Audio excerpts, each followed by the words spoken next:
W.S. Anderson.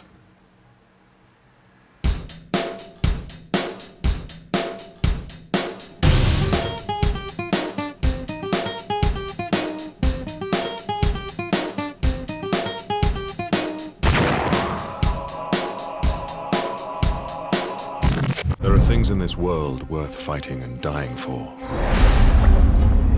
We're warriors.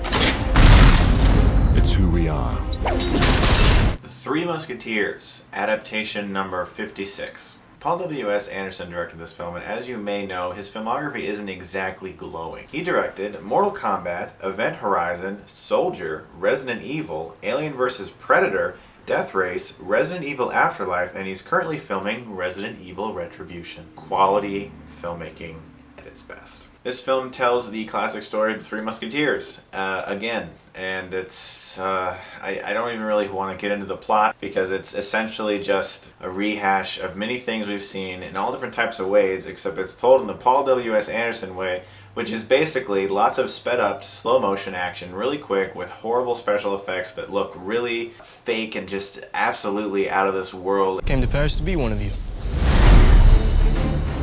D'Artagnan, you want to be a musketeer? This is your chance.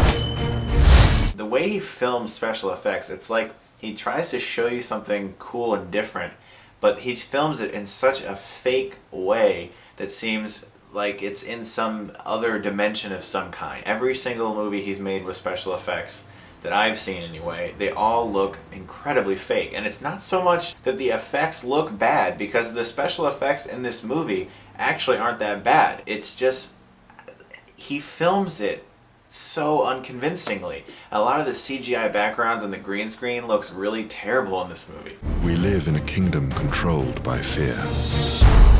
The Cardinal rules the land. Buckingham rules the skies. My new war machines will readdress the balance.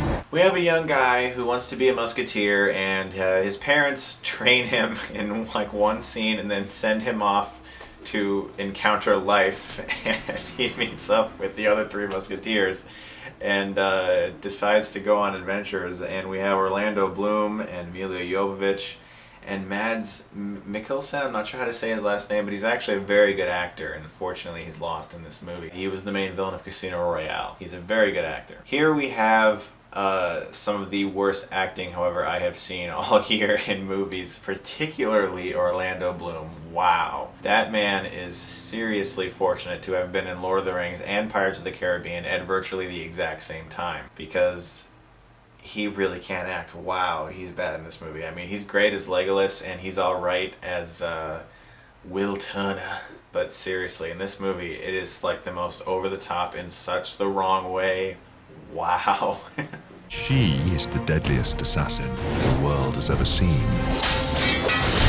Together, they will unleash war on the entire continent. There are some things that I can recommend about it. It's essentially just the production design and value of this movie. The sets are very pretty and very well made, constructed. A lot of the costumes are very nice to look at. Basically, the look of the film ain't that bad. It's just directed in such a boring and you've seen it all 1,000 times kind of way. You know what I mean? Like, there's just nothing special about it. It's so standard. It's so...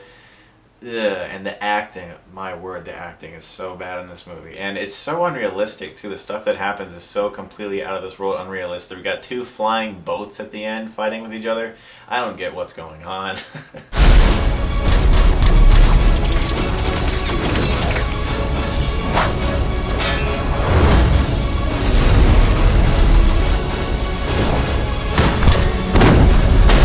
It's just directed so poorly, and the acting and the writing, wow, not good. I'm going to give The Three Musketeers, adaptation number, however many we've had so far, a D+.